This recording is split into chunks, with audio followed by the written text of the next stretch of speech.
Ready, go.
मेरी आवाज सुनाई दे रही है आप लोगों को? आवाज पहुंच रही है मेरी?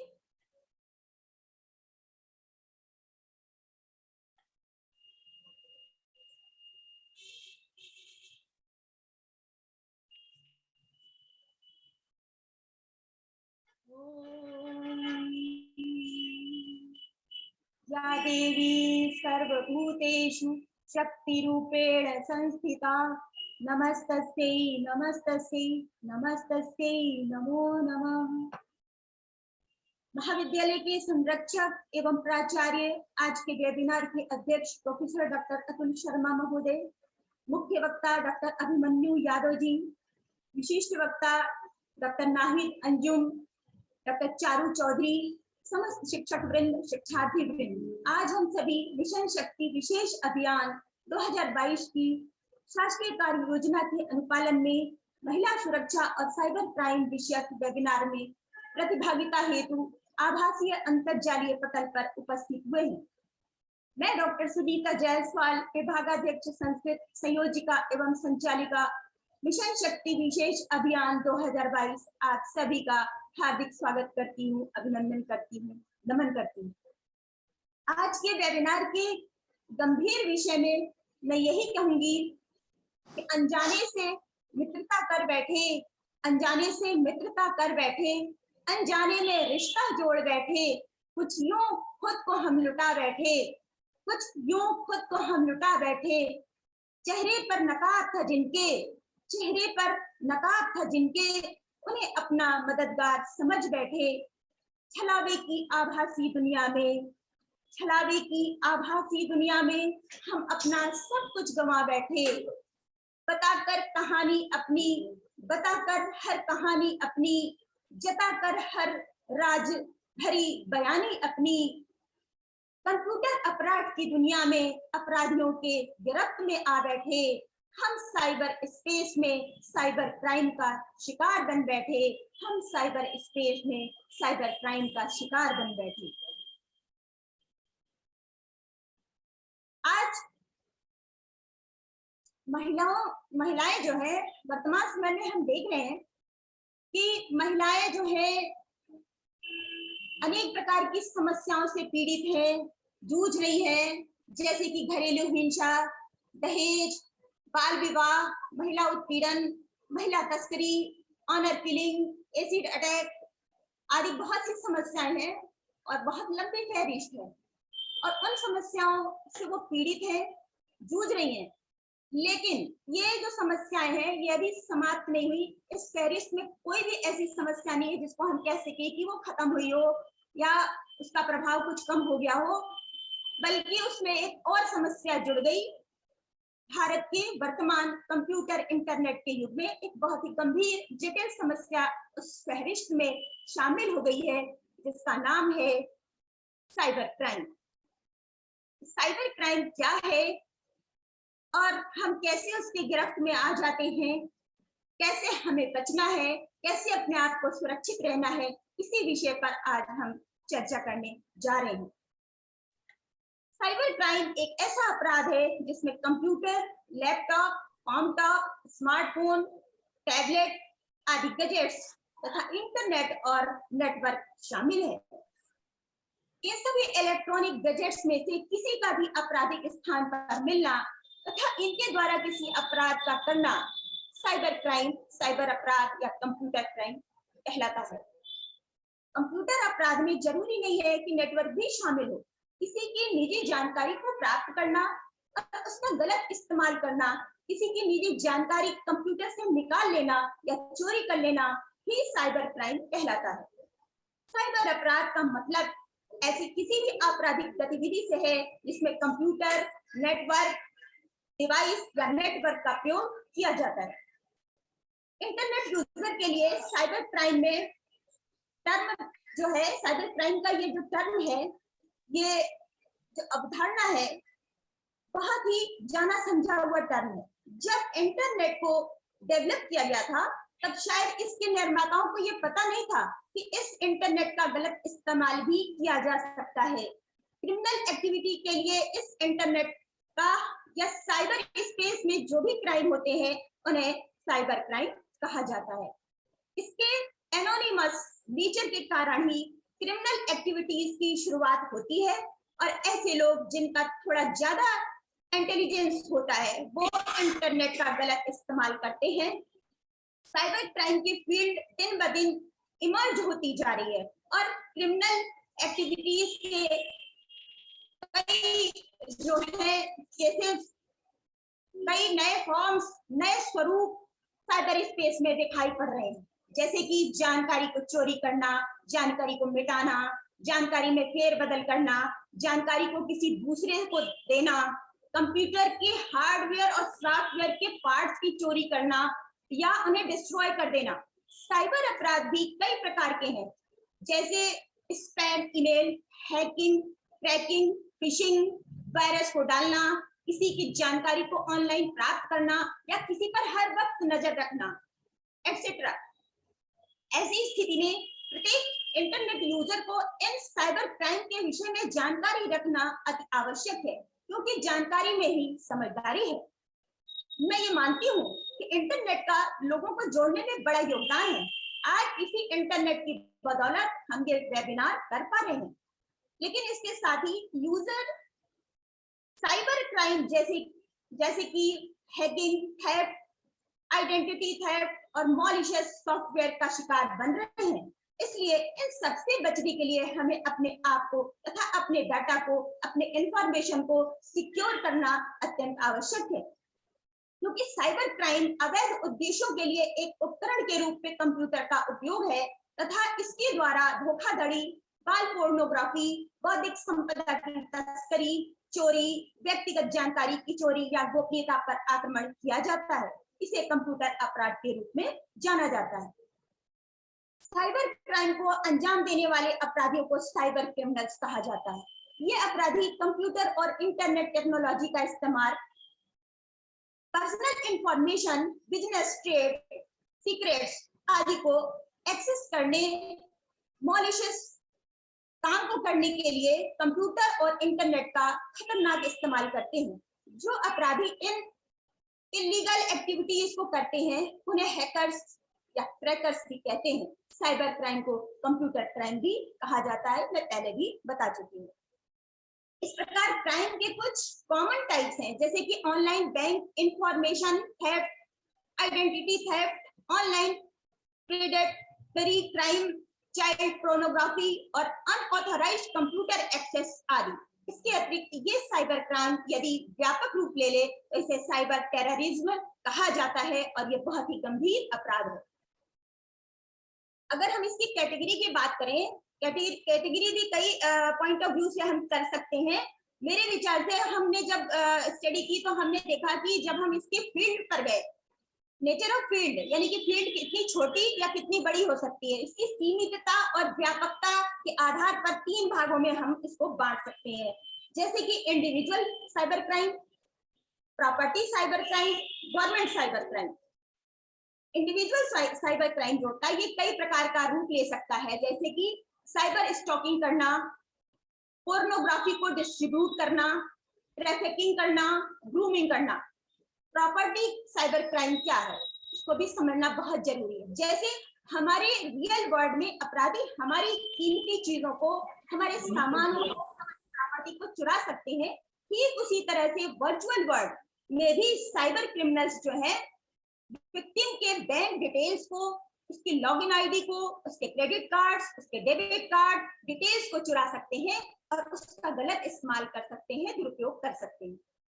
इससे आपको आर्थिक समस्या एवं संकट की स्थिति उत्पन्न हो सकती है। कुछ लोग स्कैमी साइट्स बनाते हैं और लोगों को ठगते हैं। कुछ ईमेल के द्वारा ऑफर्स और मॉलिशियस सॉफ्टवेयर सेंड करते हैं, जिसे खोलते ही हम जैसे ओपन करते हैं कंप्यूटर उन हैकर्स के नियंत्रण में चला जाता है। तीसरी जो कैटेगरी है वो है गवर्नमेंट साइबर क्राइम। हालांकि ये ज्यादा कॉमन नहीं होती है, लेकिन अगर ये क्राइम किसी प्रकार के विरुद्ध होता है, सरकार के विरुद्ध होता है, तब उसे साइबर टेररिज्म कहा जाता है। इसके अंतर्गत government website, military website, official website तक को हैक कर सकते हैं और ये किसी देश की आर्थिक स्थिति को ध्वस्त करने की क्षमता रखते हैं। साइबर क्राइम जो है इसमें अलग अलग तरह की बहुत सी आपराधिक गतिविधियां देखने को मिलती हैं। जैसा कि हम पहले भी बताए कि hacking, cracking, phishing, spamming, theft, cyber stalking, identity theft, malicious software, child pornography and abuse, ransomware attack, email और internet fraud, financial account, credit card, debit card की जानकारी को चुराना या किसी की पर्सनल जानकारी को चुराना, किसी कारपोरेट डाटा को चुराना और उसे बेच देना, cyber extortion, cyber bullying, dark web, distribution denial of service attack, botnet, cyber आतंकवाद आदि किसी भी प्रकार का हो सकता है।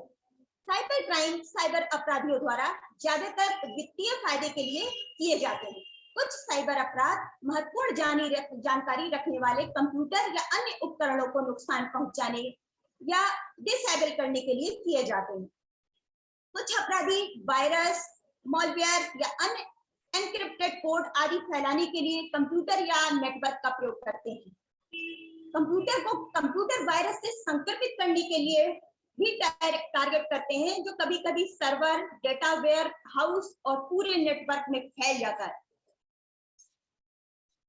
अब साइबर क्राइम को अगर हम कंप्यूटर डिवाइस के आधार पर बांटना चाहें तो इसे भी हम 3 भागों में बांट सकते हैं। आप ताजुब करेंगे कि कैसे। एक कंप्यूटर एक ही है, लेकिन कैसे उसका 3 तरह से दुरुपयोग हो रहा है अपराध में। जैसे ऐसे क्राइम जिनमें कंप्यूटिंग डिवाइस को टारगेट किया जाता है, जैसे नेटवर्क एक्सेस हासिल करना, एक तो ये हो गया। दूसरा, ऐसे क्राइम जिनमें कंप्यूटर को अधिक हथियार के रूप में, वेपन के रूप में प्रयोग किया जाता है, जैसे denial of service attack, DOS। तीसरा, ऐसे क्राइम जिनमें कंप्यूटर का उपयोग किसी क्राइम की मदद के रूप में किया जाता है, जैसे अवैध रूप से प्राप्त डेटा को स्टोर करने के लिए कंप्यूटर का प्रयोग करना। तो ये आप देखिए कि एक ही कंप्यूटर है और 3 टाइप्स ऑफ जो है क्राइम हो रहे हैं एक ही वेपन से, एक ही गैजेट से। साइबर अपराध ऐसा कोई भी आपराधिक कार्य हो सकता है जो कंप्यूटर नेटवर्क या इंटरनेट के द्वारा किया जाता है। अधिकांश इंटरनेट प्रयोग करते समय इस बात का ध्यान नहीं देते कि वे साइबर अपराध का शिकार हो सकते हैं, और बहुत कम लोग हैं जो अपने पासवर्ड या लॉगिन आईडी जैसे इंफॉर्मेशन को अति सुरक्षित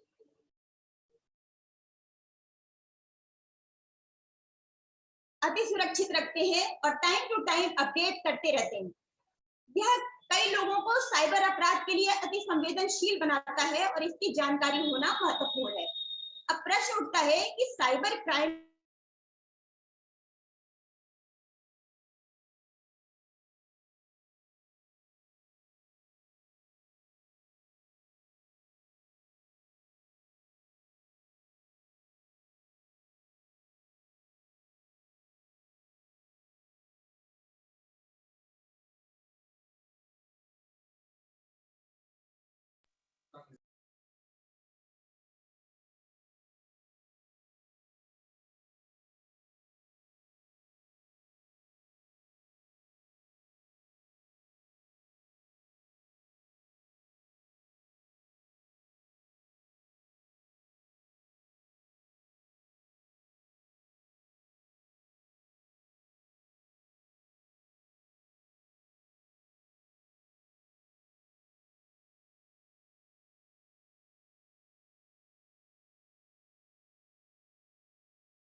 क्षमा चाहूंगी, इस कनेक्शन के लिए क्षमा चाहूंगी। हमारी आवाज पहुंच रही है आप लोग तक?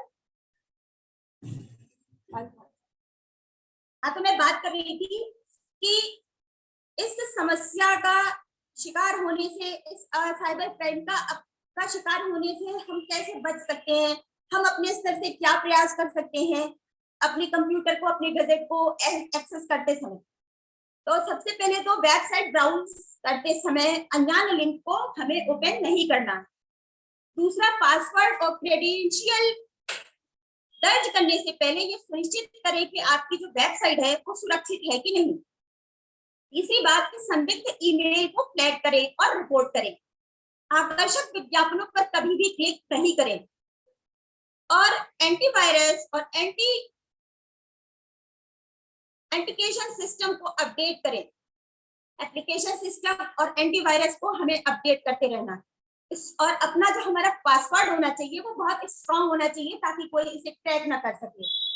दूसरा, यूजर आईडी और पासवर्ड को हमें टाइम टू टाइम चेंज करते रहना। इसके अतिरिक्त वेब ब्राउजर में कार्य करने के पश्चात हिस्ट्री और कुकीज को डिलीट कर देना चाहिए। हिस्ट्री और कुकीज को डिलीट कर देना चाहिए ताकि कोई वहां से जो है इंफॉर्मेशन लेके मिसयूज ना करे। दूसरा, अपना ईमेल साइन इन करने के पश्चात साइन आउट करना नहीं भूलना चाहिए। और कंप्यूटर लॉगिन करने के लिए भी हमें पासवर्ड का प्रयोग करना चाहिए ताकि हमारा जो पीसी है वो कोई दूसरा बंदा उसको एक्सेस ना कर सके, उसको ओपन करके ये ना जान सके कि हमने उस पर क्या काम किया है या कौन सा डाटा हमने सेव किया। ये सारी बातों को ध्यान देना बहुत जरूरी है। साइबर क्राइम एक बहुत ही नई स्पेशलाइज्ड फील्ड है जो कि इंटरनेट में विस्तारित होती जा रही है। ऐसी स्थिति में साइबर लॉज में ऐसे बहुत से नए डेवलपमेंट होने बाकी हैं जिससे कि इस अपराध को सही तरीके से नियंत्रित किया जा सके, रोका जा सके। वर्तमान समय में किसी भी देश में साइबर क्राइम के संबंध में अभी तक ऐसा कोई कंप्यूटर कॉम्प्रिहेंसिव लॉ जो है नहीं बना है। ऐसा इसलिए कि बड़े बड़े इन्वेस्टिगेटिंग एजेंसीज को भी इसमें बहुत समस्याएं होती है। वो क्या होती है, मुझे ऐसा लगता है कि ये जो क्राइम है वो वर्चुअल वर्ल्ड का है, वर्चुअल वर्ल्ड का क्राइम है और इसे रियल वर्ल्ड में जाकर के हमें कंट्रोल करना पड़ता है। तो बहुत जो है ये चैलेंजिंग टास्क होता है, इतना आसान काम नहीं होता है।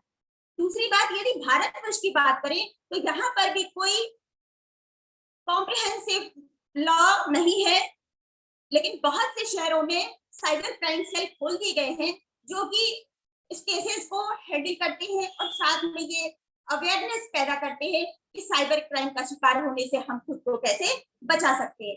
साइबर सेल तभी ठीक तरीके से काम कर सकेगा जब जो विक्टिम है वो साइबर पुलिस को पूरा सहयोग करेगी और साथ में सभी जरूरत की जो एविडेंस है उन्हें वो प्रोवाइड करेगी।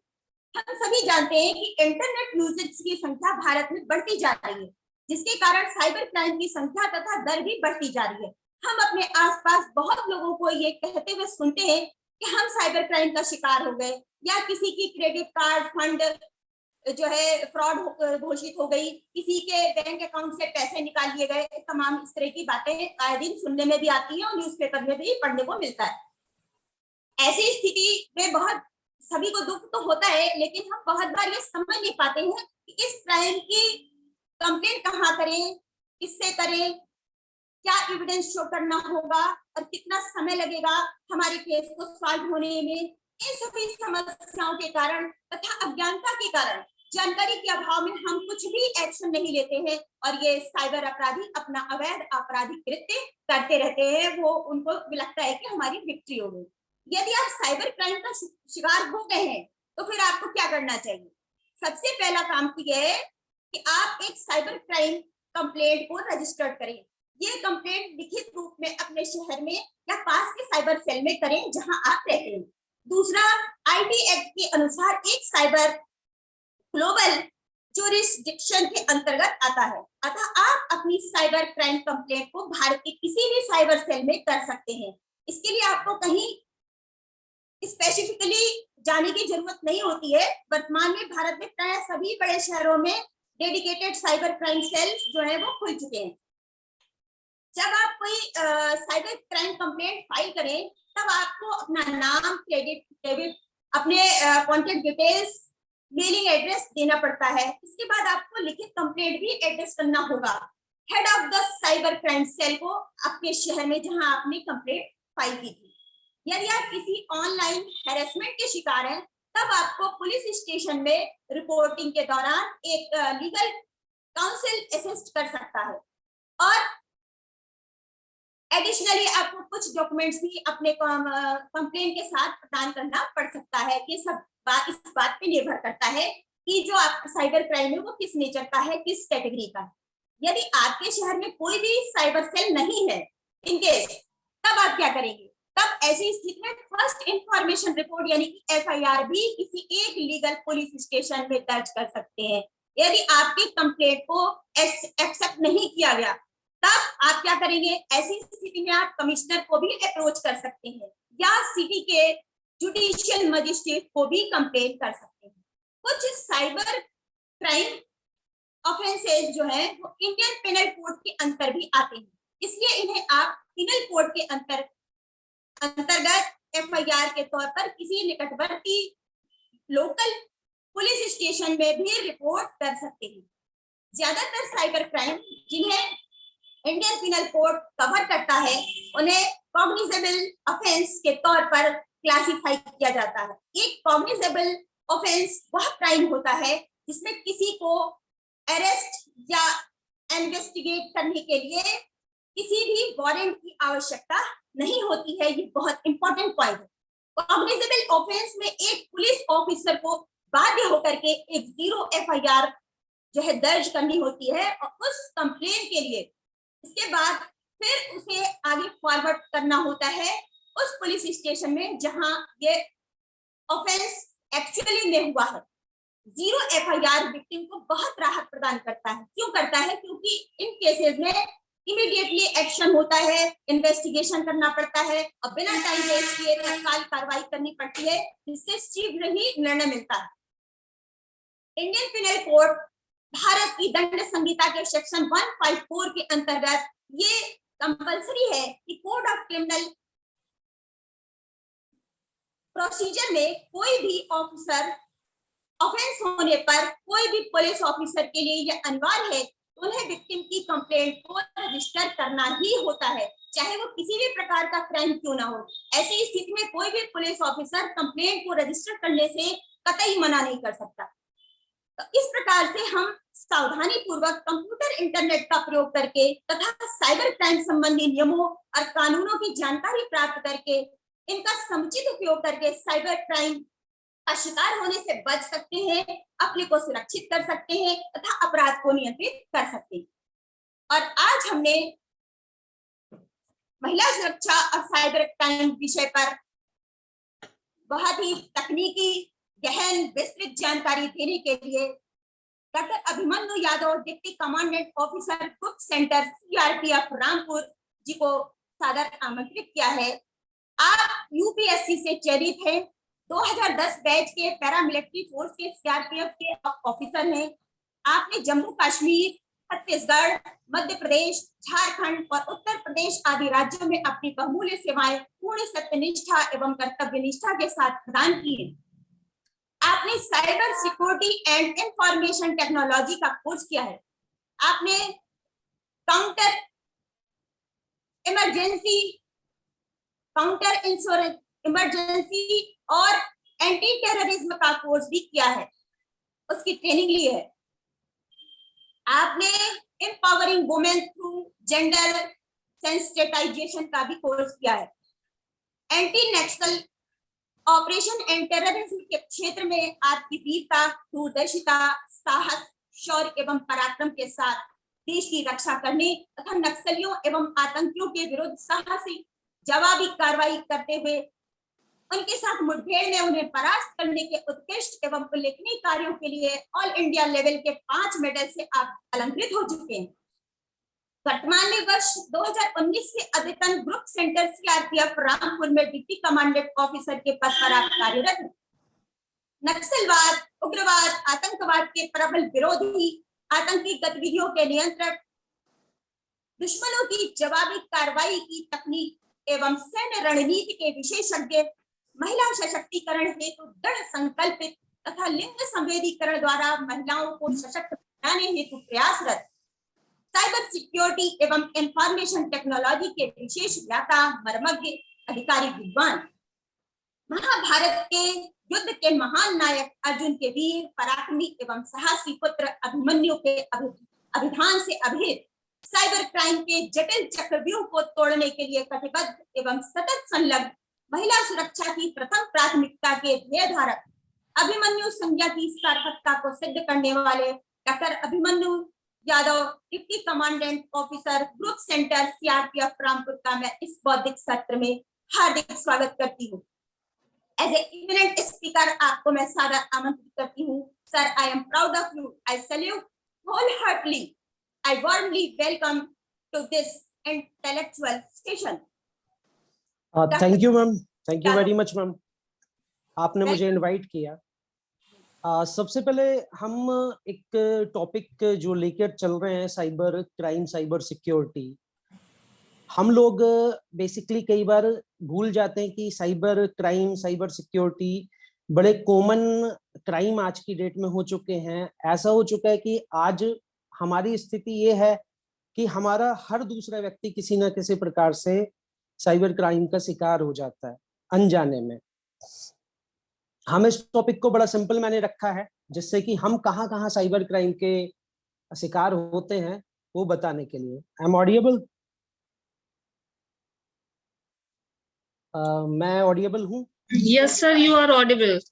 Okay okay okay. तो सबसे पहले साइबर क्राइम है क्या? Cyber crime cyber related, computer related, जहां भी इंटरनेट का यूज होता है, वहां से इंटरनेट गतिविधि के द्वारा अगर आपके मोबाइल से, आपकी वॉच से, आपके लैपटॉप से, आपके कंप्यूटर से कोई भी अपराध किया जाता है तो वो साइबर क्राइम कहलाता है। साइबर क्राइम का शिकार हर व्यक्ति इसलिए हो जाता है क्योंकि इंटरनेट के द्वारा वो पूरी दुनिया से जुड़ा हुआ होता है। अभी हम कहीं भी एक्सेस करें इंटरनेट को, अपने मोबाइल पे हमने व्हाट्सएप चलाया, बड़ा कॉमन पॉइंट है, व्हाट्सएप चलाया तो व्हाट्सएप से साइबर क्राइम के शिकार हो जाएंगे। फेसबुक चलाया तो फेसबुक से साइबर क्राइम के शिकार हो जाएंगे। हम लोगों को पता नहीं हो पाता कि साइबर क्राइम एक्चुअल में बहुत बड़ा वर्ड होने की वजह से कॉमन लोगों की पहुंच से भी बहुत दूर हो रखा है। लोग सोचते हैं कि हम कब शिकार हो गए, किस तरीके से शिकार हो गए।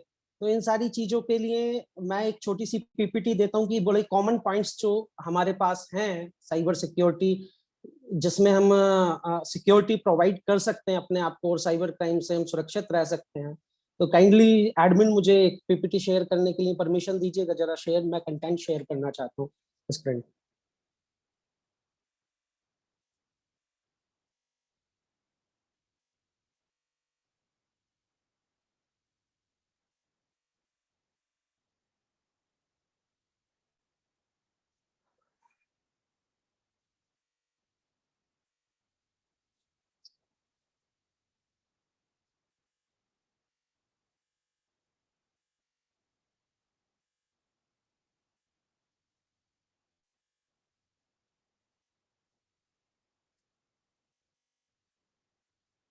Cyber crime computer oriented crime है जो कंप्यूटर नेटवर्क को यूज करते हुए किया जाता है।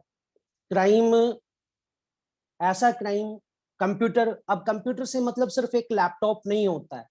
कंप्यूटर जो भी इंटरनेट चीजें यूज करता है, आज की डेट में स्मार्ट वॉचेज वो भी एक कंप्यूटर है, मोबाइल भी कंप्यूटर है, they are the different different name. जबकि हमारा सबसे फोकस है कि जहां भी इंटरनेट का आप यूज कर लेते हैं वो सब आपका कंप्यूटर है। तो कोई भी क्राइम जो कंप्यूटर से रिलेटेड है, इंटरनेट से रिलेटेड है, वो साइबर क्राइम कहलाता है। अभी मैंने एक स्क्रीन पे आपने देखा होगा, महिला आईएएस को केवाईसी अपडेट का मैसेज भेजा, खाते से उड़ाए 6.10 लाख रुपए। ऐसे केस हमारी जिंदगी में, हमारे पड़ोस में, आपके साथ साथ जो पढ़ रहे होंगे या साथ के प्रोफेसर होंगे, इन सभी के साथ ऐसे केसेस हो चुके होंगे कि एक कॉल आया कि केवाईसी में आपने 20 लाख रुपए जीत लिए हैं, अभी आप हमें एक अपना नंबर शेयर कीजिएगा और अभी हम आपके अकाउंट में पैसे ट्रांसफर कर देंगे।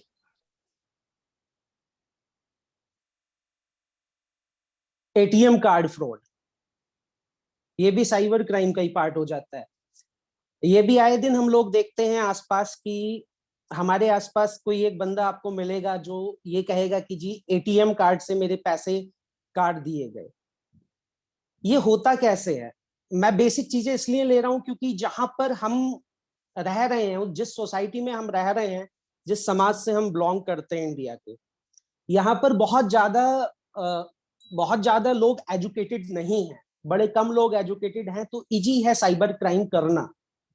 एजुकेटेड लोगों के साथ साइबर क्राइम थोड़ा सा एक समस्या बना रहता है कि वो फिर भी थोड़ा समझदार होते हैं कि किसी को अपना डेटा शेयर नहीं करना है, अपना कोई पासवर्ड पिन नहीं बताना है। बट एक ग्रामीण मानसिकता या फिर एक छोटे शहर का व्यक्ति वो इन चीजों को नहीं जानता, क्योंकि ये एक पूरा नेटवर्क चलता है।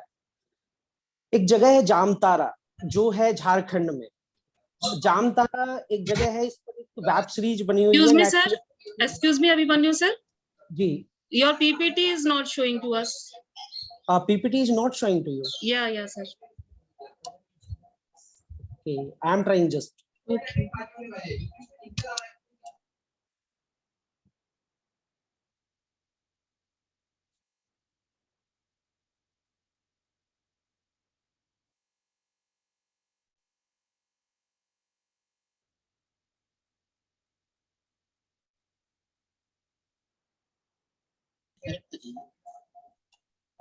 अभी मैम शो हो रहा है क्या?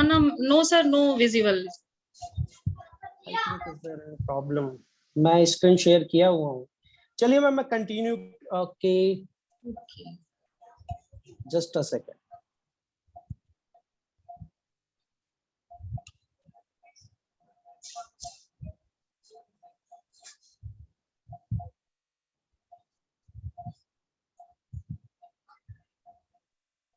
Screen broadcast. Everything on the screen.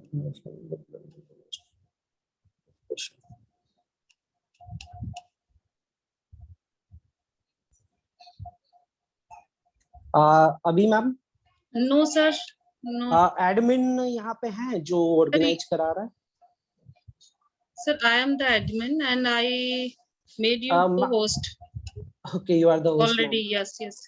Okay okay okay. आपने कोई ऑप्शन तो ऑफ नहीं किया हुआ है No, sir. शेयरिंग का?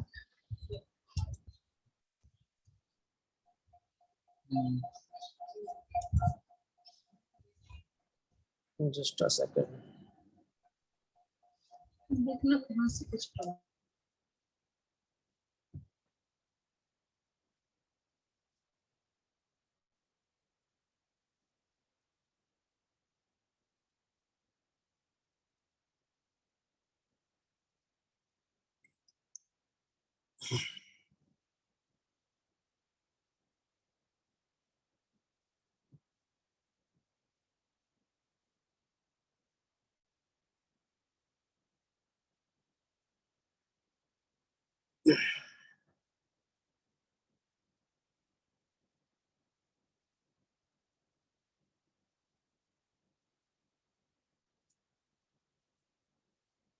आई थिंक मैम शायद कोई प्रॉब्लम है। मेरी वॉइस क्लियर है आपको?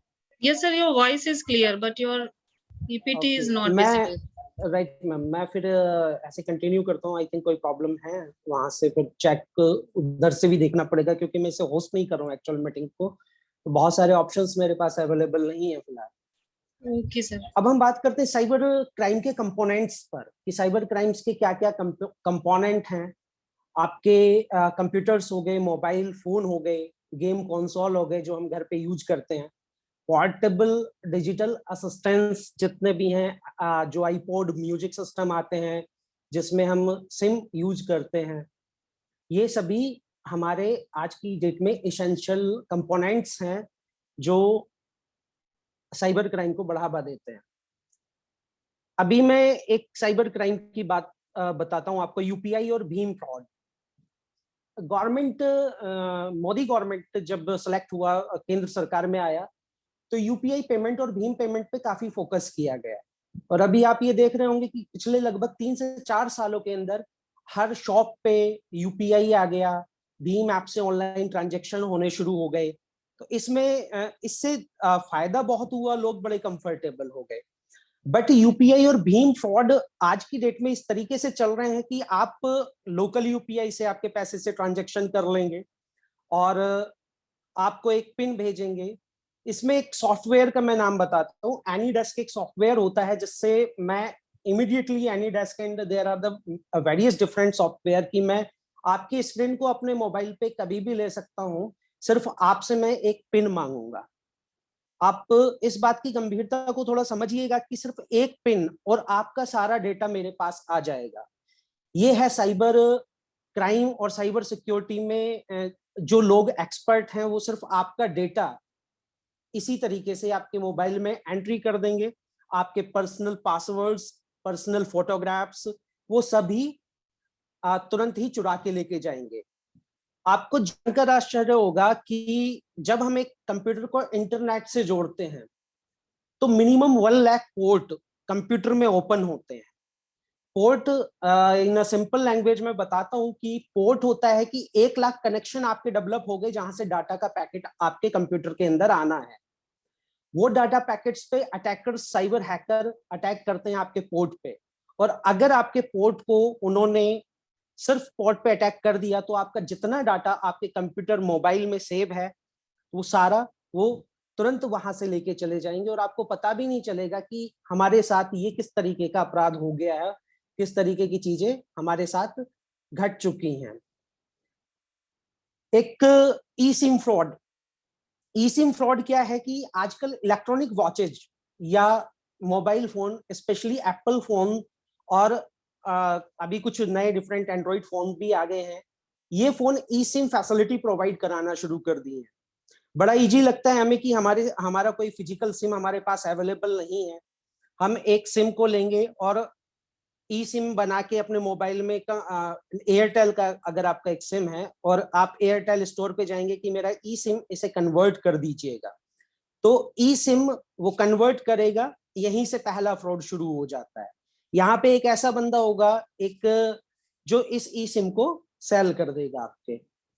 और सबसे बड़ी बात मैं बताता हूँ कि ई सिम पे अगर आपके नेटवर्क उसने एक्टिवेट कर लिया तब वो आपके जो पर्सनल मोबाइल में जिस समय पे आपका सिम चल रहा है, जिस पर्सनल फोन में आपका सिम चल रहा है, उसके नेटवर्क गायब हो जाएंगे और वो दूसरे पे सारे पासवर्ड्स वगैरह आपके तुरंत चले जाएंगे। इस तरीके से बहुत सारे फ्रॉड और हैकिंग केस अभी हो रहे हैं फिलहाल में।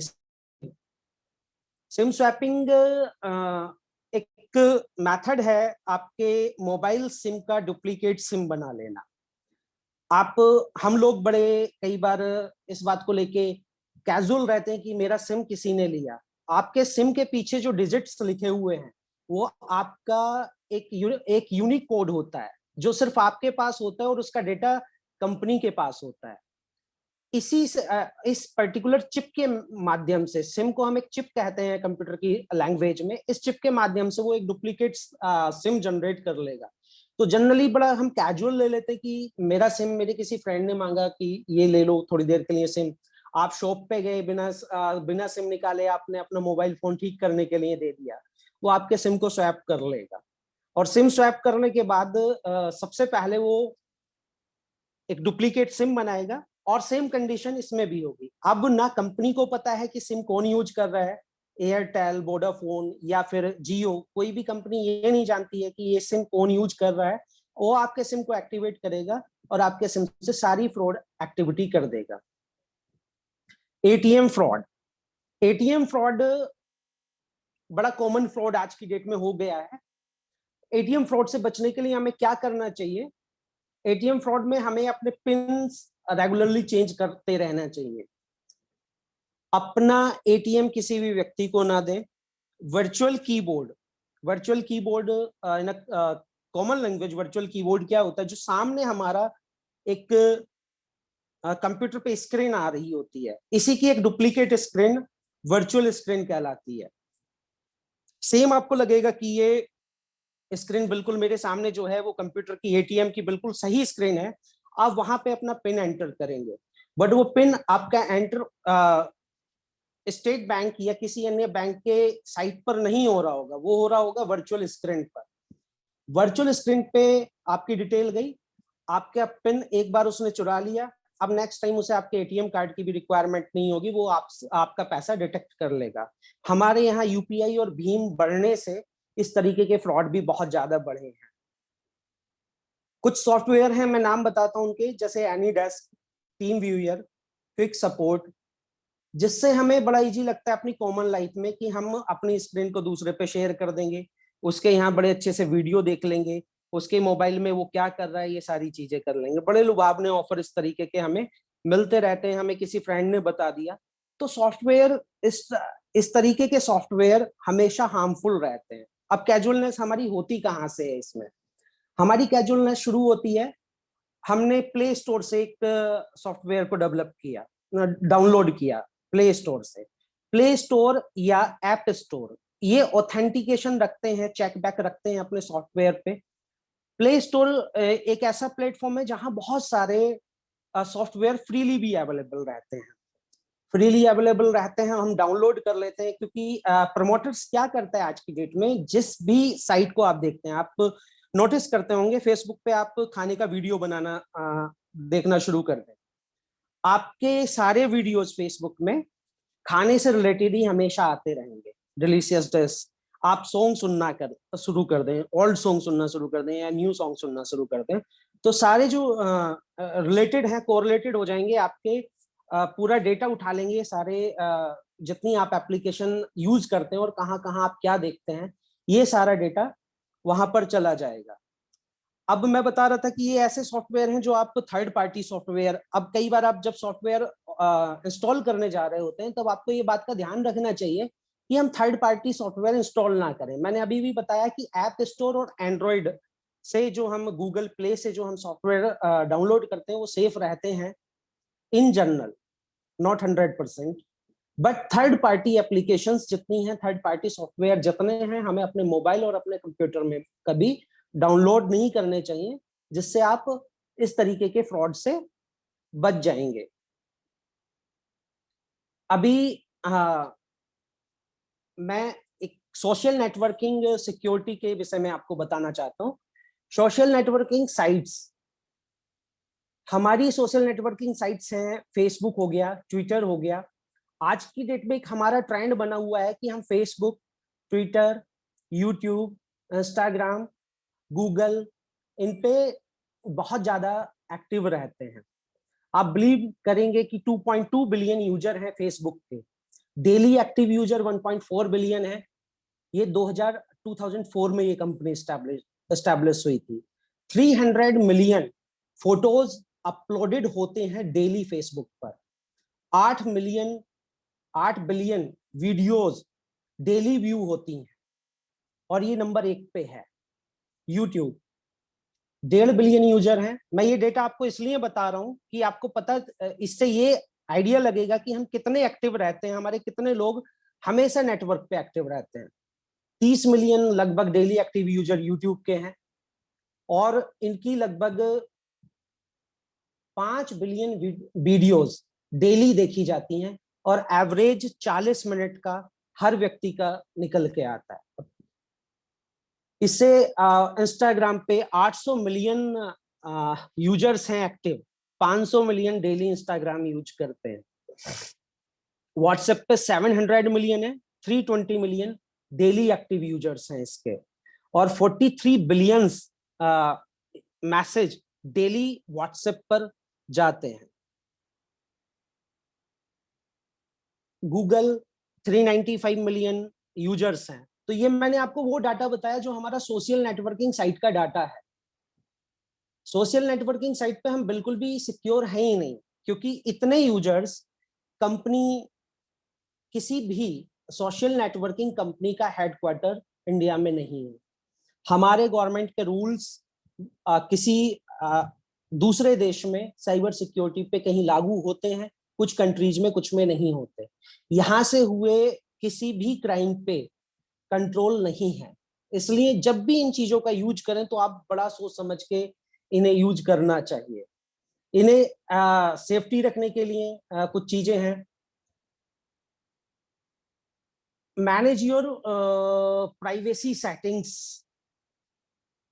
आप अपनी प्राइवेसी सेटिंग में फेसबुक की जाइएगा, वहां पे बहुत सारे ऑप्शंस मिलते हैं कि फेसबुक आपका डेटा कहाँ कहाँ शेयर कर रहा है।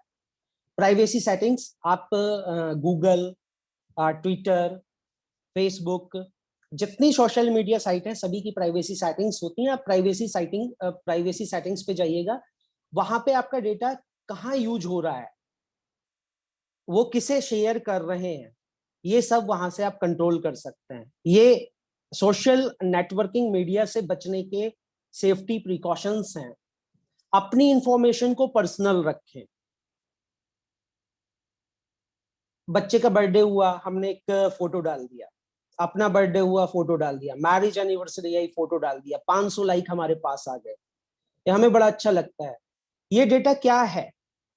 ये डेटा है आपकी डेट ऑफ बर्थ, ये डेटा है आपका रहने का स्थान, कहाँ आप प्लेस जहां रहते हैं, ये डेटा है आप किस प्रोफेशन में हैं, सब डेटा हमारा अवेलेबल है।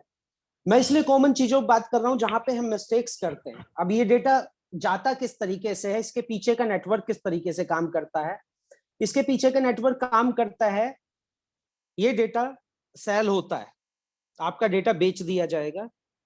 अब ये व्यक्ति, ये सारा डेटा आपके बैंकिंग अकाउंट में सेम डाटा होता है। मेरी अगर डेट ऑफ बर्थ 1 जनवरी है 1980 या 1999 मैंने डाल रखा है, तो ये डेटा मैंने बेच दिया, ये डेटा गया एक फ्रॉडर के पास। अब फ्रॉडर क्या करेगा? अब फ्रॉडर इस डेटा को उठाएगा, अब आपकी बैंकिंग साइट जहां भी आपका इकोनॉमिकल लेन देन है, पैसे का लेन देन है, उस जगह पे वो अटैक करना शुरू करेगा आपके डेटा के साथ। आप सभी लोग यहाँ पर जो अवेलेबल हैं, मोस्टली पासवर्ड किस तरीके के रखते हैं? मोस्टली आप नोटिस कीजिएगा, मैं आपको पासवर्ड बताता हूँ। मोस्टली पासवर्ड होंगे 1 2 3, जो कॉमन पासवर्ड हैं p@ASSWORD, इस तरीके के हमारे कंप्यूटर्स के पासवर्ड्स रहते हैं जो हमारे ऑफिस में यूज होते हैं। अब बैंक अकाउंट के पासवर्ड होते हैं हमारे फर्स्ट नेम, हमारी डेट ऑफ बर्थ, बीच में @ या फिर हैशटैग हैज, है ना।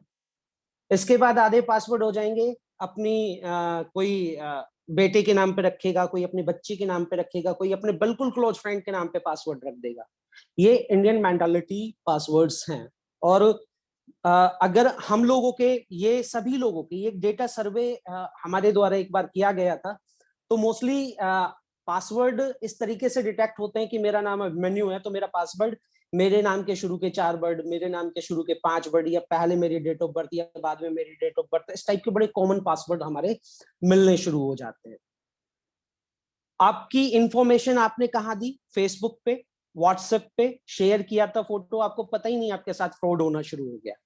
बंदे ने डेटा उठाया, आपके अकाउंट पे अटैक करना शुरू कर दिया। बड़े सस्ते टूल्स आज की डेट में मार्केट में अवेलेबल हैं जो आपका पासवर्ड 1 से 2 मिनट में क्रैक कर देंगे। ये बड़े सिंपल पासवर्ड्स हैं। आपको इसके अलावा ये भी पता होना चाहिए कि आपको क्या एक्शन लेना है अगर ऐसा कुछ आपके साथ होने लगा। तो एक्शन इमीडिएटली ब्लॉक करें आप उसे। फेसबुक पे अगर आपके साथ ऐसा कुछ हो रहा है, इंस्टा पे हो रहा है, व्हाट्सएप पे हो रहा है, इमीडिएटली ब्लॉक करें और रिपोर्ट करें एडमिनिस्ट्रेटर को। एडमिनिस्ट्रेटर रिपोर्ट पे एक्शन लिया जाता है। ये सोशल नेटवर्किंग साइट लेती हैं आज की डेट में, क्योंकि कुछ कंट्रीज के रूल अभी बड़े टफ हो गए हैं। इवन हमारे इंडिया के रूल भी काफी टफ है, मैं उनका भी आगे जिक्र करूंगा कुछ समय में। स्ट्रॉन्ग पासवर्ड का मैंने अभी बता ही दिया कि आप फर्स्ट नेम ना डालें, डेट ऑफ बर्थ ना डालें। सोशल नेटवर्किंग साइट पर बड़ा कॉशियस रहने की आप लोगों को जरूरत है।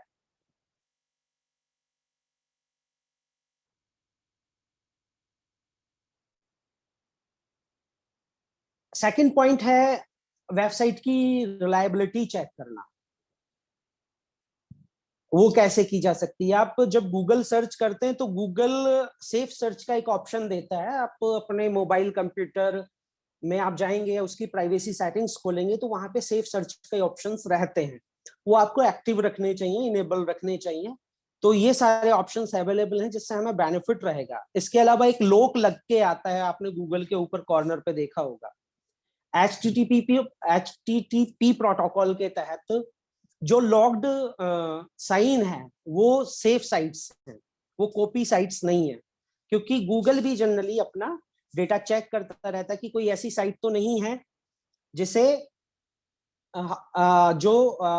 मतलब बेकार साइट है और जो फ्रॉड साइट है, किसी जैसे बैंकिंग साइट्स होती है, जनरली बैंकिंग साइट की फ्रॉड साइट्स खोल लेते हैं। तो हमेशा उस लोग को देखें और याद रखें कि HTTP वेबसाइट को खोलने से पहले आ रहा हो। एक्चुअल में इसके पीछे का मैं पूरा एक कॉन्सेप्ट बताता हूँ। वो कॉन्सेप्ट क्या है, हमने एक कॉमन डाला कि prime minister office of India, Google पे हमने सर्च किया। ये prime minister office of India हम डाल रहे हैं, इसके पीछे जाता है 123241432 इस टाइप का एक एड्रेस जाता है, क्योंकि कंप्यूटर 1 और 0 को समझता है, वो प्राइम मिनिस्टर को नहीं समझता है। ठीक है, अब ये डेटा जाएगा आपका, जो सर्वर होगा थाईलैंड में, सर्वर होगा यूएस में, सर्वर होगा जर्मनी में, सर्वर होगा वहां, ये डेटा इमीडिएटली आपके प्रेस करते ही वहां जाके उन सर्वर्स रूम में ये डेटा वहां से जाता है। हैकर्स अटैक करते हैं यहाँ पर।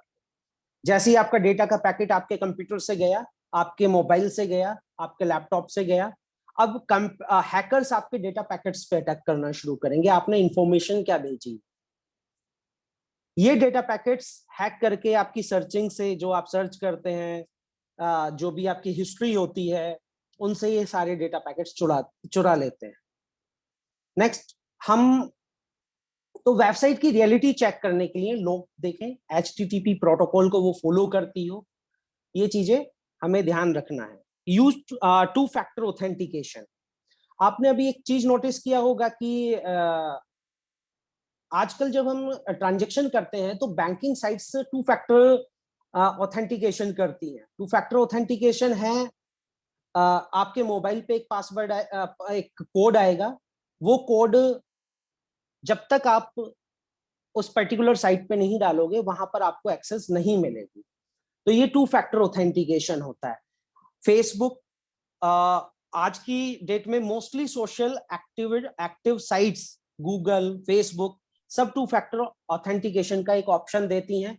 तो 2 फैक्टर ऑथेंटिकेशन आप हमेशा इनेबल करके रखिएगा, तो आप बच सकते हैं किसी भी तरीके के ऑनलाइन फ्रॉड से। अगर आपकी साइट कोई ओपन करता है तो आपके मोबाइल पे एक सिंपल मैसेज आ जाता है, तो आपको पता चल जाता है कि पर्टिकुलर लोकेशन से मेरा ये साइट गूगल, मेरा गूगल अकाउंट, मेरा प्ले स्टोर अकाउंट, मेरा ऐप स्टोर अकाउंट या मेरा फेसबुक अकाउंट ओपन किया है किसी ने। इसके बारे में मैं अभी थोड़ी देर पहले आपको बता भी चुका हूं कि जो फेसबुक या गूगल और इसमें प्राइवेसी सेटिंग्स में ये सारी चीजें मिलती हैं। ऑनलाइन लिंक्स बड़े छोटे छोटे व्हाट्सएप पे आते हैं, ओपन bit.ly.apk करके एक लिंक है, बड़ा कॉमन चलता है। ये सारे जो लिंक्स होते हैं, वो कोई कहेंगे कि सबसे सस्ता जूता ले लो, सबसे सस्ता कपड़ा यहाँ पे मिल जाएगा, सबसे सस्ता जो भी आपका डेली यूज वाला सामान है वो तुरंत पता चल जाता है, क्योंकि जब आपके साथ ऑनलाइन फ्रॉड होने वाला होता है तो आप पे रिसर्च चल रही होती है कि आप पसंद क्या करते हो। आप उस लिंक को क्लिक करेंगे, वो लिंक ओरिजिनल साइट का होगा ही नहीं, सिर्फ आपने लिंक क्लिक किया है अभी और आपके कंप्यूटर की टोटल डिटेल उसके पास जा चुकी है। टोटल डिटेल कि आप किस पोर्ट से, जैसे मैंने अभी आपको पहले बताया था कि हम 1 लाख पोर्ट यूज करते हैं एक समय पर इंटरनेट यूज करते समय। 1 लाख पोर्ट का मतलब है 1 लाख रास्ते हम यूज करते हैं इंटरनेट पे।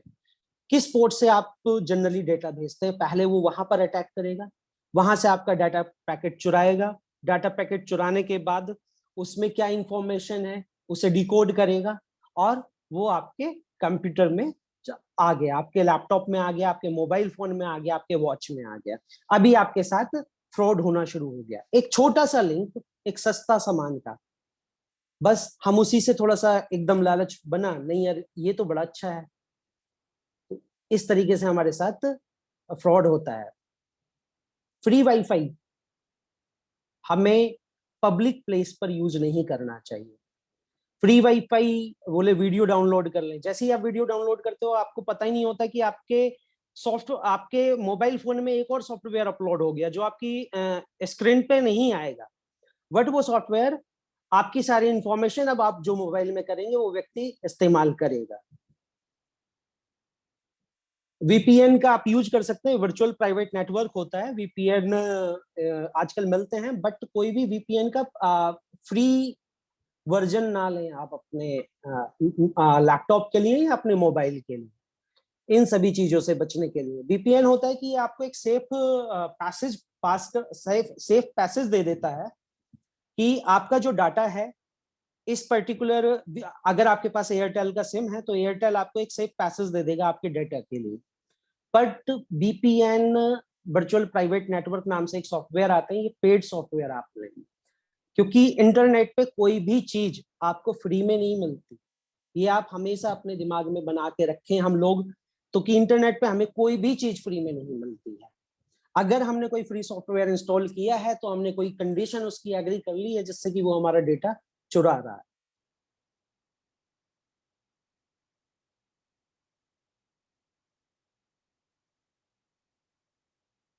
Third party apps, malware attacks and hacking लोग करते हैं। अब फिशिंग अटैक क्या होता है? फिशिंग अटैक मैं इसी में थोड़ा सा आगे बता देता हूँ। एक होता है फिशिंग अटैक एंड स्कैम।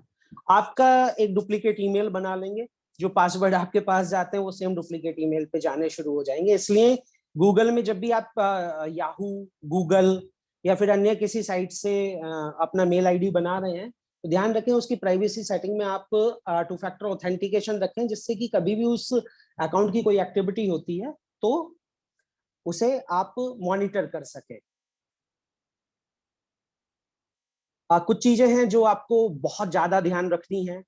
अपना फुल नेम कहीं पोस्ट नहीं करना है, अपनी डेट ऑफ बर्थ पोस्ट नहीं करनी है ओरिजिनल, अपना फोन नंबर, ईमेल एड्रेस, इन्हें सोशल मीडिया साइट पे, मैं ये सोशल मीडिया साइट के लिए बता रहा हूँ, अपना इंफॉर्मेशन फोन ईमेल ये प्राइवेसी सेटिंग में हाइड करके रखना है, किसी को जनरली नहीं दिखना चाहिए। अपनी फोटोज आपके फ्रेंड सर्कल तक सेफ हैं, बट टू पब्लिक वो ऑप्शन नहीं होना चाहिए कि जो भी आए आपकी पोस्ट देखें। आप ये हमेशा मान के चलें कि कोई भी कम्युनिकेशन जो सोशल नेटवर्किंग साइट पे होता है वो प्राइवेट नहीं होता है। अपने स्कूल की इंफॉर्मेशन, अपने काम की इंफॉर्मेशन, आप किस जगह जाते हैं, किस प्लेस पे रहते हैं, इन सारी चीजों से इन इंफॉर्मेशन को आपको अवॉइड करना चाहिए। अब प्राइवेसी सेटिंग्स आप अपनी ओपन रखें।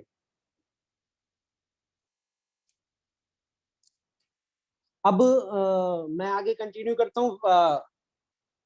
हम लगभग कॉमन मिस्टेक्स पर सभी जा चुके हैं।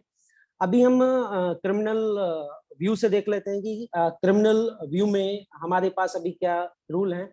हमारा आईटी एक्ट 2000 में आया था, पर 2000 काफी पुराना समय हो गया, तो 2000 से नया अमेंडमेंट आया 2008 में आईटी एक्ट का। इसमें मैं कुछ चीजें बताता हूँ कि किस तरीके से पनिशमेंट हमारी गवर्नमेंट ने डिसाइड किए हुए हैं। Tampering with computer source document, इसमें 3 साल की इम्प्रीजनमेंट है और 2 लाख रुपए का फाइन है। अगर आपके साथ इस तरीके की कोई प्रॉब्लम होती है कि आपके कंप्यूटर को किसी ने टैंपर किया है, कोई डॉक्यूमेंट उसने यूज किया है,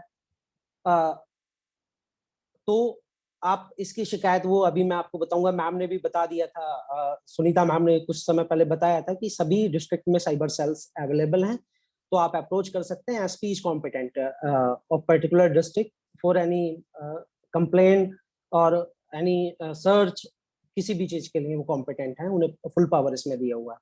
hacking with computer system, if a person with the intent to cause और knowing that he is likely to cause wrongful loss or damage to the public or any person, destroy or delete or alert any information residing in a computer resource, तो इसमें 3 साल तक की सजा, 5 लाख रुपए का जुर्माना है। Sending offensive message through communication service, इसमें आप ध्यान रखिएगा, सेंडिंग ऑफेंसिव मैसेज क्राइम में 3 साल का आपको जेल हो सकता है। Dishonestly receiving stolen computer resource और कम्युनिकेशन डिवाइस, इसमें 3 साल तक की सजा है और 1 लाख रुपए तक का जुर्माना है। आइडेंटिटी थेफ्ट में 3 साल तक की सजा है और 1 लाख रुपए तक का जुर्माना है। ये सेक्शन 66 में कवर होते हैं आईटी एक्ट के। 66 डी में आता है cheating by personating by using computer resources, इसमें भी 3 साल तक की सजा, 1 लाख रुपए का जुर्माना है। वायलेशन ऑफ प्राइवेसी बड़ा इंपॉर्टेंट पॉइंट है, इसमें इम्प्रिजनमेंट 3 साल तक का और 2 लाख रुपए तक का जुर्माना है अगर आप किसी की प्राइवेसी को वायलेट करते हो। जब भी आपके पास साइबर ये ऑफेंस और इनकी पनिशमेंट बताने का मेरे पीछे एक ही रीजन है कि आप ये नोटिस कर रहे होंगे कि हमने सारी चीजें हमारी गवर्नमेंट ने कवर की हुई है। Violation of privacy, cyber terrorism, publishing or transmitting obscene material in electronic form or to capture it, 3 साल तक की सजा और 5 लाख रुपए का जुर्माना है। और ये बहुत फास्ट एक्शन इन पे कोर्ट लेते हैं। पब्लिशिंग और transmitting of material containing sexually explicit act in electronic form, इसमें भी 5 साल तक की सजा है और 10 लाख रुपए तक का जुर्माना इसमें लग जाएगा। पब्लिशिंग और transmitting of material depicting children in sexually explicit act ETC in electronic form, इसमें 7 साल तक की सजा, 10 लाख रुपए का जुर्माना है।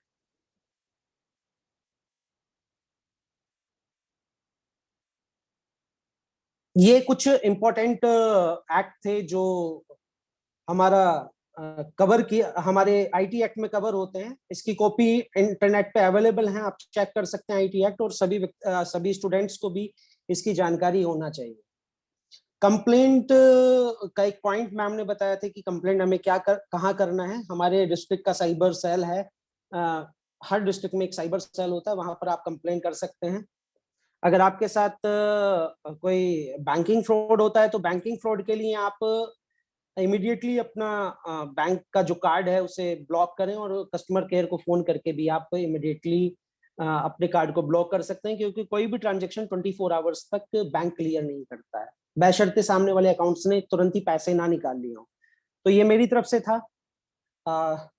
आई थिंक मुझे बाकी चीजें थोड़े टेक्निकली कवर करना चाहिए था। मैंने एक कॉमन पॉइंट्स पे बोला जो आज की डेट में है, और हमारी महिला बहनें जो यहाँ पर बैठी हुई हैं, दे आर मतलब आज की डेट में काफी अलर्ट भी हैं और अलर्ट होना चाहिए, क्योंकि महिलाओं को सिक्योर रहने की बहुत जरूरत है। क्योंकि महिलाओं, हम फ्रेंड सर्कल में सोशल मीडिया पे जनरली शेयर कर देते हैं, बहुत सारी चीजें, इंफॉर्मेशन शेयर कर देते हैं, और मैं चाहता हूँ कि ये सारी चीजें जो मैंने बताई हैं, स्टूडेंट्स आप अपने परिवार को भी थोड़ा सा बताएं कि फ्रॉड कहाँ कहाँ किस किस तरीके से साइबर सिक्योरिटी फ्रॉड होते हैं। तो मेरी तरफ से इतना ही था। सुनीता मैम।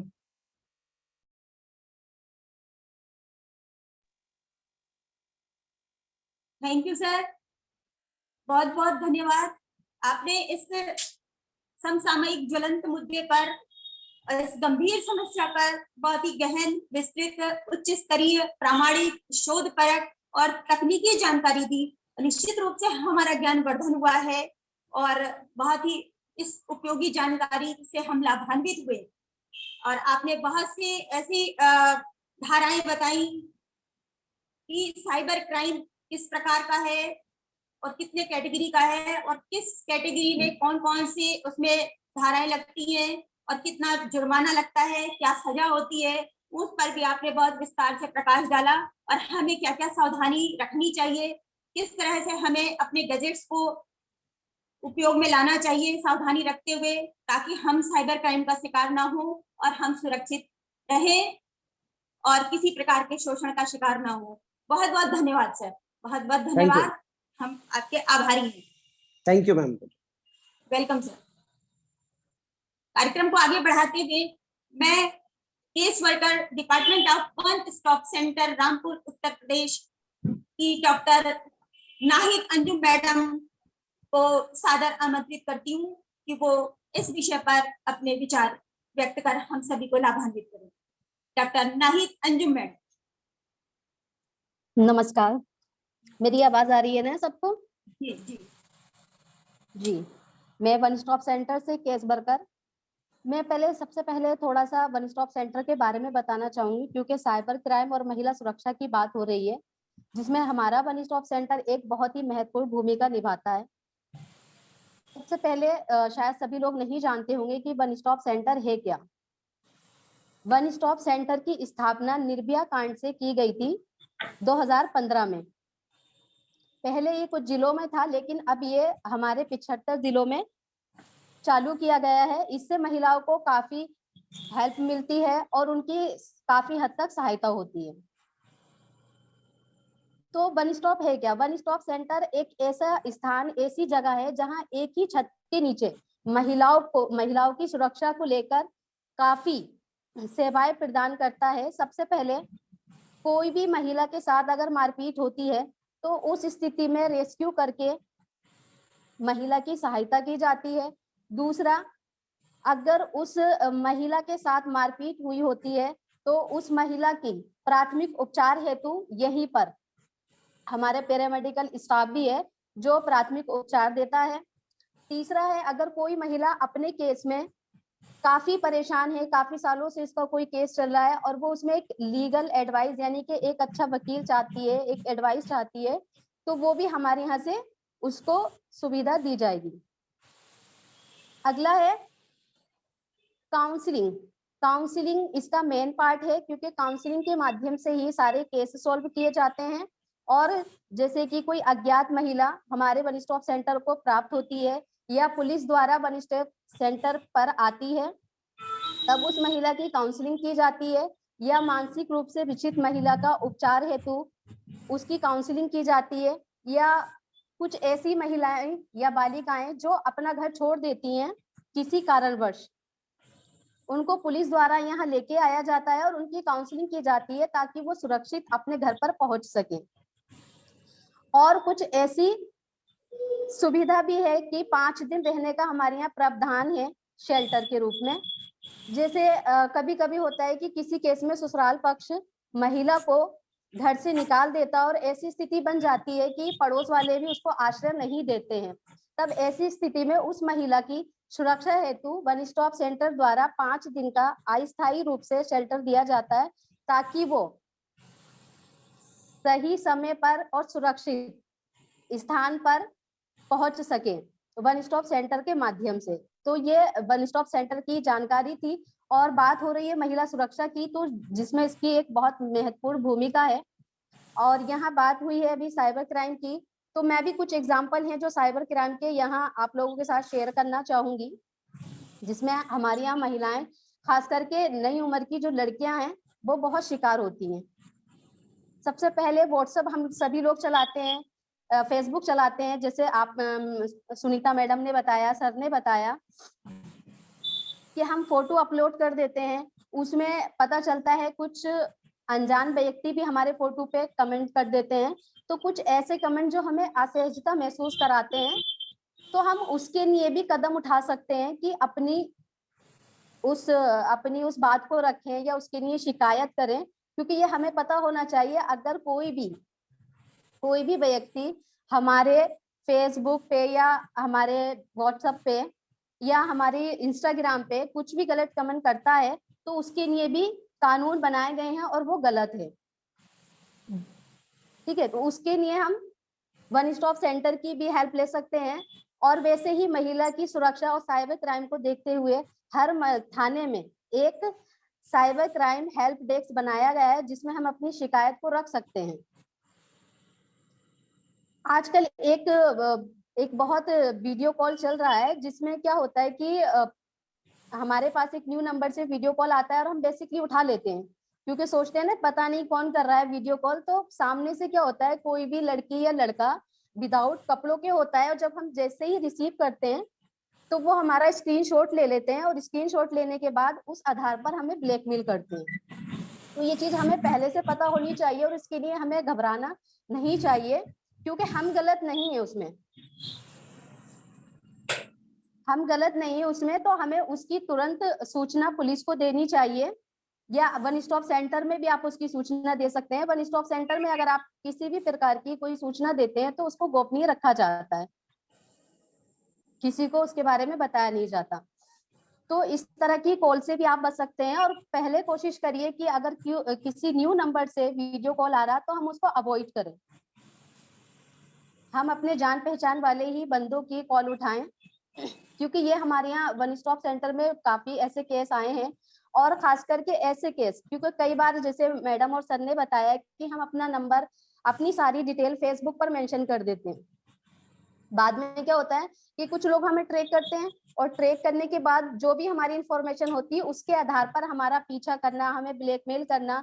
अगर हमने वहां नंबर मेंशन किया है तो उस नंबर पर कॉल करना या व्हाट्सएप पे कॉल करना। ऐसे ही अभी हाल फिलहाल हमारे यहाँ एक केस आया था जिसमें एक लड़की को, जिसने अपना नंबर फेसबुक पे मेंशन कर रखा था, उसके आधार पर उसने फेसबुक पर कॉल किया, फिर व्हाट्सएप पे कॉल किया और फिर उसको दोस्ती के लिए बार बार प्रेरित करने लगा कि मुझसे दोस्ती कर लो। लड़की के मना करने के बाद भी वो नहीं माना, फिर उसने अपना नंबर और लोगों को देना शुरू कर दिया उस लड़की का अपने नंबर के साथ। इस तरह से उस लड़की का नंबर काफी लोगों में बट गया।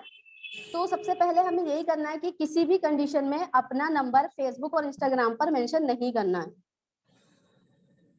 क्योंकि सबसे ज्यादा हमारी जो सुरक्षा भंग होती है वो यही होती है, क्योंकि आजकल सोशल मीडिया का जमाना है और सोशल मीडिया के ही जरिए हमारे कुछ न्यू फ्रेंड बन जाते हैं जिनसे हमारी एक अच्छी दोस्ती बन जाती है। और खास करके ये उन फैमिली में देखा जाता है जहां परिवार बच्चियों को प्यार नहीं देता या बच्चियों के साथ थोड़ा सा स्ट्रिक्ट होते हैं पढ़ाई को लेके और माहौल को लेके। तो वहां बच्चियां क्या करती हैं कि माँ बाप से अलग होकर वो सोशल मीडिया की तरफ चली जाती हैं।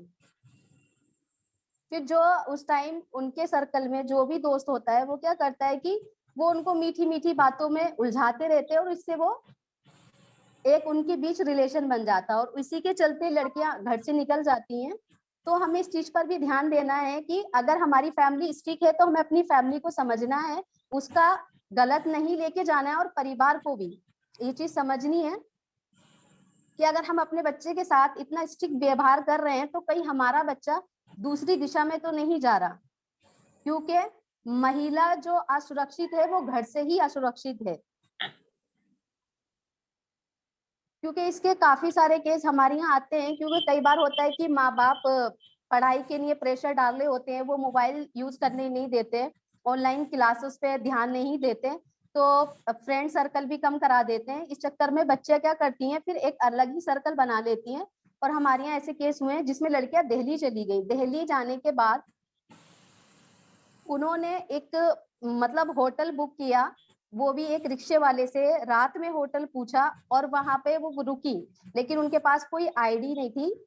तो इस वजह से उनको वहां मतलब रूम तो मिला लेकिन ठीक से नहीं मिला। तो ये क्या हुआ, शुरुआत घर से ही हो गई महिला की असुरक्षा की। और उन लड़कियों की उम्र एक की 14 वर्ष और एक की 15 वर्ष। अब आप सोचिए एक लड़की जो रामपुर से दिल्ली जाती है वो भी अकेली, घर वालों से सिर्फ इस बात से नाराज होती है कि घर वाले उसको मोबाइल चलाने नहीं देते, ऑनलाइन क्लासेस अटेंड करने नहीं देते।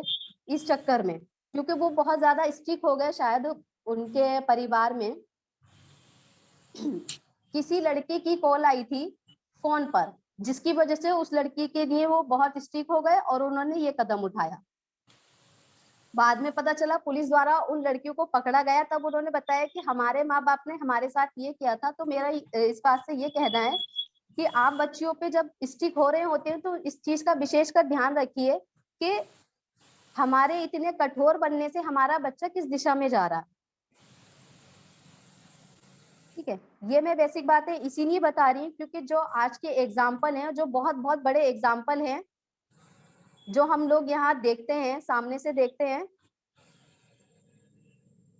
तो ऐसा लगता है कि इसकी शुरुआत असुरक्षित जो है महिलाएं घर से ही नहीं है। और कई बार ऐसा होता है कि हमें पता ही नहीं होता कि महिला कब असुरक्षित और असहजता महसूस कर रही है, क्योंकि कई बार ऐसा होता है कि महिलाएं अपने ही घर में रहती हैं और माँ बाप अगर बाहर होते हैं तो जो हमारे रिश्तेदार हैं वो मिलने की कोशिश करते हैं, बात करने की कोशिश करते हैं, या हमारी बच्चों के साथ गलत व्यवहार करने की कोशिश करते हैं, क्योंकि आज के अधिकतर केसों में देखा जाए तो बाहर से ज्यादा महिलाएं घर में भी सुरक्षित नहीं हैं। तो इस चीज पे विशेष ध्यान देने की जरूरत है, क्योंकि हम जो हमारे रिश्तेदार होते हैं उन पर ध्यान नहीं देते हैं, सोचते हैं कि अरे नाहिद, जी थोड़ा समय जी समय की कमी होने के साथ थोड़ा सा मैं बता देती हूँ। ठीक है क्योंकि ओके, थैंक यू मैम, बताइए। समय की थोड़ी कमी है। तो ये हमारे वन स्टॉप सेंटर के केस वर्कर थी। मैं अपना भी परिचय आपको दे देती हूँ। मेरा नाम चारू चौधरी है और मैं वही वन स्टॉप सेंटर में मनोवैज्ञानिक सामाजिक परामर्शदाता के पद पर हूँ। और हम लोग इन मुद्दों पे इसलिए बहुत ज्यादा बात कर पा रहे हैं क्योंकि हम लोग रोज ऐसे केसेस देखते हैं जिसमें कि लड़कियां, महिलाएं साइबर क्राइम का शिकार होके हमारे पास आती हैं और हम उनकी किस तरह से मदद करते हैं, इसलिए हम थोड़ा डिटेल में बता पा रहे हैं इस चीज के बारे में।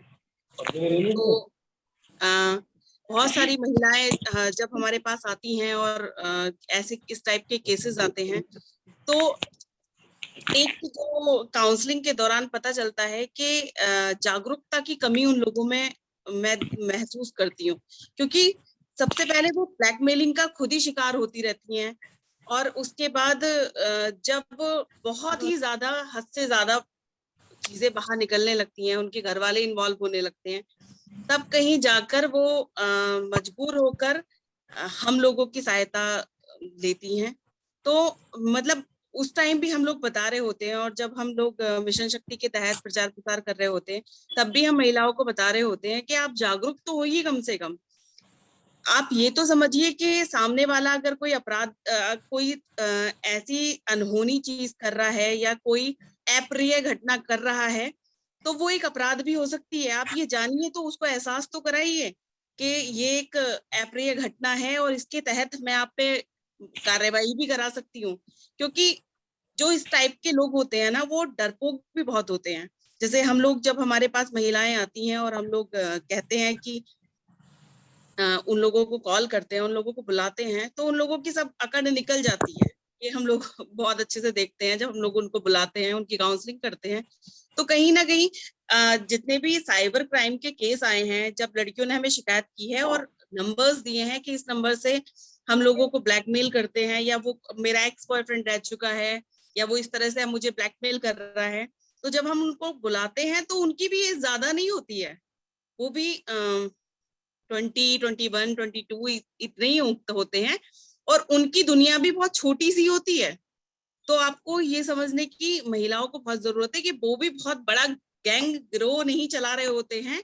अगर आप उसको आंखें दिखाएंगी तो वो डरेगा, सामने वाला बिल्कुल डरेगा, और बस आपको जरूरत है आंखें दिखाने की। तो ये तब हम आपको समझाते हैं। एक मैंने पोयम पढ़ी थी बहुत पहले, लेकिन वो मतलब बहुत मेरे दिल को टच करने वाली थी और मैं सबको बताती हूँ। तो ऐसी थी कि सुनो द्रौपदी शस्त्र उठा लो, अब गोविंद ना आएंगे, छोड़ो मेहंदी खड़ंग संभालो, खुद ही अपना चीर बचा लो, दूध बिछाए बैठे शकुनी, मस्तक सब बिक जाएंगे, सुनो द्रौपदी शस्त्र उठा लो, अब गोविंद ना आएंगे। कब तक आस लगाओगी तुम बिके हुए अखबारों से, कैसी रक्षा मांग रही हो दुशासन दरबारों से, समझो लज्जाहीन पड़े हैं वे क्या लाज बचाएंगे, सुनो द्रौपदी शस्त्र उठा लो, अब गोविंद ना आएंगे। कल तक केवल अंधा राजा, अब गूंगा बहरा भी है, होठ सिल दिए हैं जनता के, कानों पर पहरा भी है, तुम ही कहो ये अश्रु तुम्हारे, किसको क्या समझाएंगे, सुनो द्रौपदी शस्त्र उठा लो, अब गोविंद ना आएंगे। तो महिलाओं को अगर निडर बन के रहेंगी, जागरूक बन के रहेंगी, तो वो खुद ही सक्षम है किसी का मुकाबला करने के लिए। उन्हें जरूरत नहीं है कि किसी की, लेकिन सिर्फ जागरूक होने की काफी आवश्यकता है। बहुत कम महिलाएं साइबर क्राइम के खिलाफ आवाज उठा पाती हैं। मतलब बहुत महिलाओं को यही नहीं पता कि जिस ब्लैकमेलिंग का वो शिकार हो रही हैं वो एक अपराध है। अगर वो सामने वाला अगर उनको ब्लैकमेल कर रहा है तो वो एक अपराध के तहत उनको ब्लैकमेल कर रहा है, वो एक अपराध है, उसके लिए उसको सजा हो सकती है। तो हम लोगों का भी दायित्व बनता है कि हम लोग बच्चियों को और महिलाओं को जागरूक करें कि अगर वो इस चीज का शिकार है तो कम से कम आवाज तो उठाएं। क्योंकि संयुक्त राष्ट्र संघ की रिपोर्ट के अनुसार भारत में केवल 35% महिलाएं ही साइबर क्राइम के खिलाफ आवाज उठाती हैं और अपराध की FIR दर्ज कराती हैं।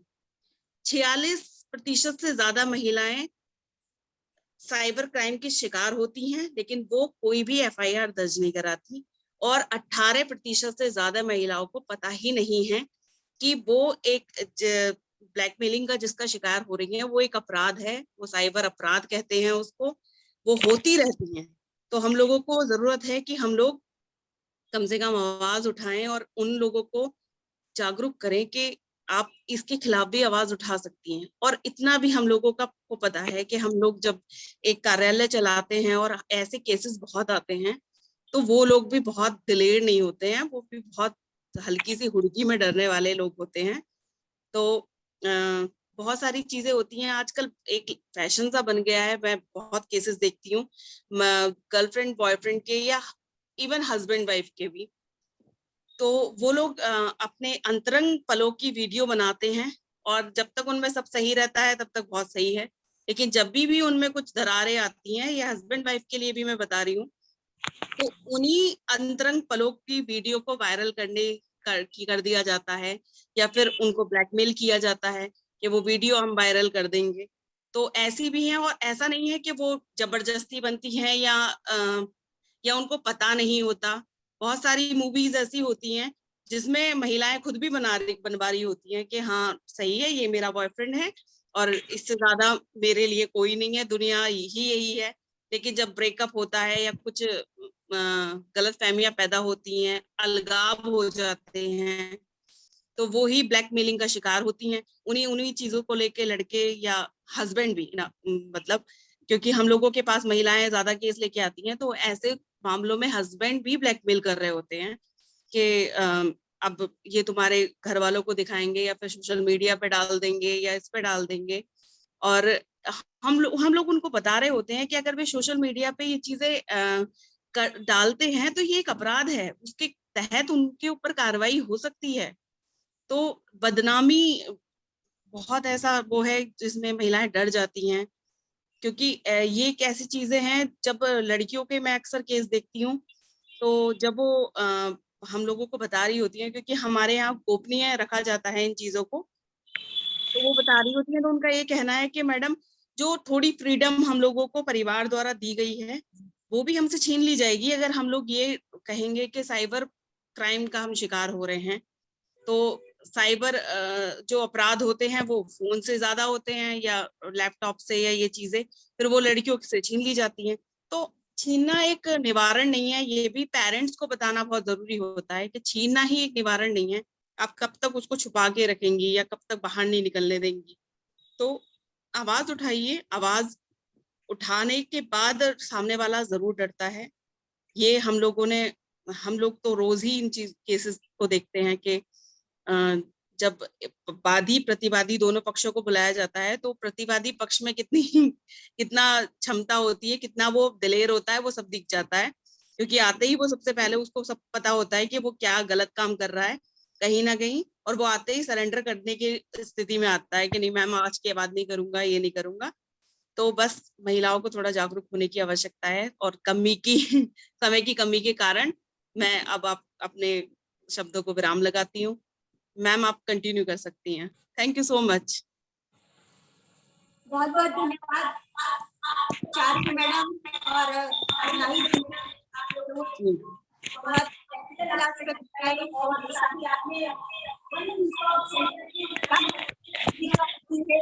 किसी भी महिला के लिए, ऐसी महिला जो साइबर क्राइम तो आप किस तरह से उसका प्रोटेक्शन करते हैं, किस तरह से उसे शेल्टर देते हैं, किस तरह से आप उसकी समस्या का समाधान करते हैं, उसको उस चंगुल से बचाने का प्रयास करते हैं, जद्दोजहद करते हैं।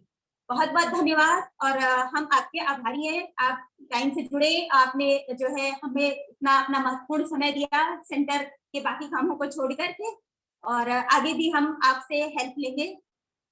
पुनः आपका हम धन्यवाद करते हैं। साथ ही मैं इस वेबिनार की अध्यक्षता कर रहे महाविद्यालय के संरक्षक आदरणीय प्राचार्य जी से निवेदन करूंगी कि वो अपने अध्यक्षीय उद्बोधन प्रदान करके हम सभी को कृतार्थ करें। प्रोफेसर डॉक्टर अतुल शर्मा महोदय।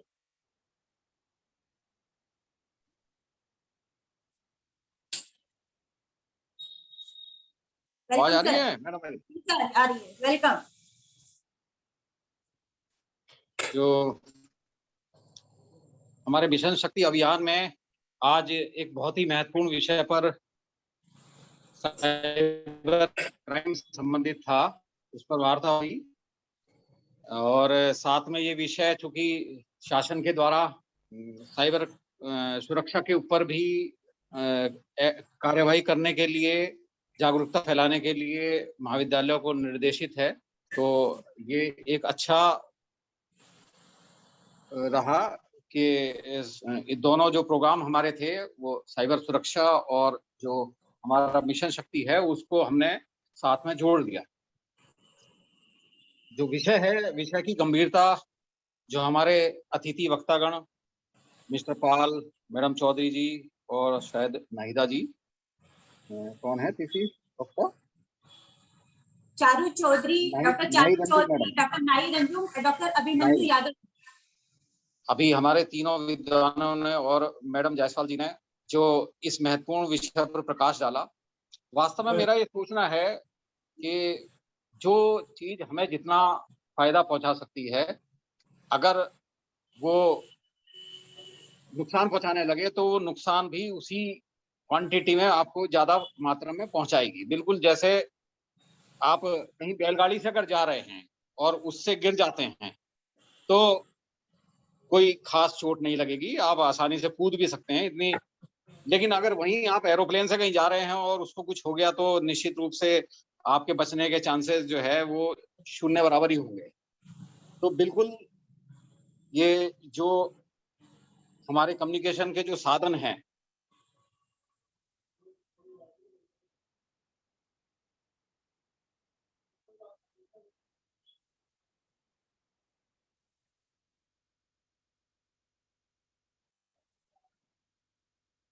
मदद कर सकती हैं, लेकिन अगर इन्हीं का गलत इस्तेमाल हो जाए तो यही जो चीजें हैं, यही वस्तुएं, ये सब हमारे लिए बड़ी घातक हो सकती हैं। और इन सब का विस्तार अभी आपने इस वेबिनार में सुना, जो कुछ हमारे अतिथि वक्ताओं ने इसमें बताया, और मैं समझता हूँ हमें इनके प्रयोग में, इनका प्रयोग करते वक्त हमें बड़ा अपने आप पे कंट्रोल करना पड़ेगा, उन्हें बड़े मर्यादित ढंग से प्रयोग करना पड़ेगा। उससे संबंधित नियम कानून की हमें जानकारी होनी चाहिए, तभी हम स्वयं भी कोई गलती नहीं करेंगे या जाने अनजाने हमारे से कोई अपराध नहीं होगा। और साथ में यदि हम कहीं ना कहीं किसी प्रकार से किसी अपराध का शिकार होने जा रहे हैं और हमें अगर जानकारी है उसकी, उससे हम कैसे बचाव करें, तो हम उससे बचाव कर सकते हैं। मैं समझता हूँ ये आज की वेबिनार हम सबके लिए बड़ी लाभकारी हुई है। हमारे महाविद्यालय के इस आभासी मंच पर जो हमारे सब अतिथि वक्तागण हैं, उनको मेरी ओर से, महाविद्यालय परिवार की ओर से बहुत बहुत धन्यवाद कि इन्होंने ऐसे महत्वपूर्ण विषय पर हमारे सभी जो जुड़े हुए हैं साथी, उनको अवगत कराया। और मिशन शक्ति अभियान और साथ में साइबर जागरूकता अभियान दोनों से जो जुड़ी हुई टीमें हैं, जायसवाल मैडम, प्रीति लता सिंह, प्रीति बाला मैडम, वंदना राठौर मैडम, अंकिता मैडम, आप सबको मेरी ओर से बहुत बहुत शुभकामनाएं। धन्यवाद।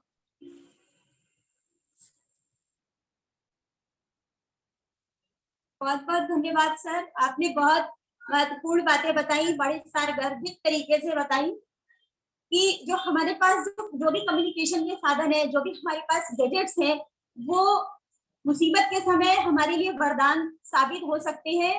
तो यदि हम उनका सही तरीके से, सावधानी से प्रयोग ना करें तो वो हमारे लिए अभिशाप भी सिद्ध हो सकते हैं, हमें किसी न किसी समस्या में फंसा सकते हैं और किसी अपराध का शिकार बना सकते हैं।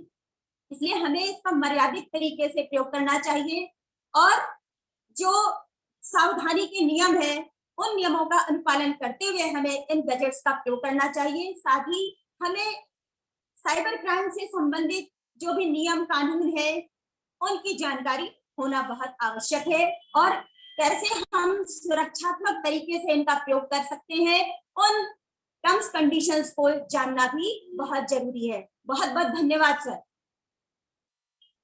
अंत में मैं बस यही कहूंगी, नारी मोहक रूप समुच्चय मात्र न होती, नारी मोहक रूप समुच्चय मात्र न होती, नाजुक सी वह फूल दया की पात्र न होती, जब भी उसके पास आसपास संकट मंडराए, जब भी उसके आसपास संकट मंडराए, हाथों में तलवार दे दुश्मन थर्राए, हाथों में तलवार दे दुश्मन थर्राए। वह दानवों का दर्प चूर्ण भी कर सकती है, वह दानवों का दर्प भी चूर्ण कर सकती है, अपने सपने स्वयं पूर्ण भी कर सकती है। थोड़ा सा विश्वास मन में लाना होगा, थोड़ा सा विश्वास मन में लाना होगा। हृदय में बुलंद हौसले, हृदय में बुलंद हौसले और सुप्त साहस को जगाना होगा, हृदय में बुलंद हौसले और सुप्त साहस को जगाना होगा। इन्हीं कामनाओं के साथ, इसी अभिलाषा के साथ, इसी शुभ इच्छा के साथ, शुभकामना के साथ मैं आप सभी का धन्यवाद ज्ञापित करते हुए अपनी वाणी को विराम देती हूँ और इस वेबिनार के समापन की घोषणा करती हूँ। बहुत बहुत धन्यवाद।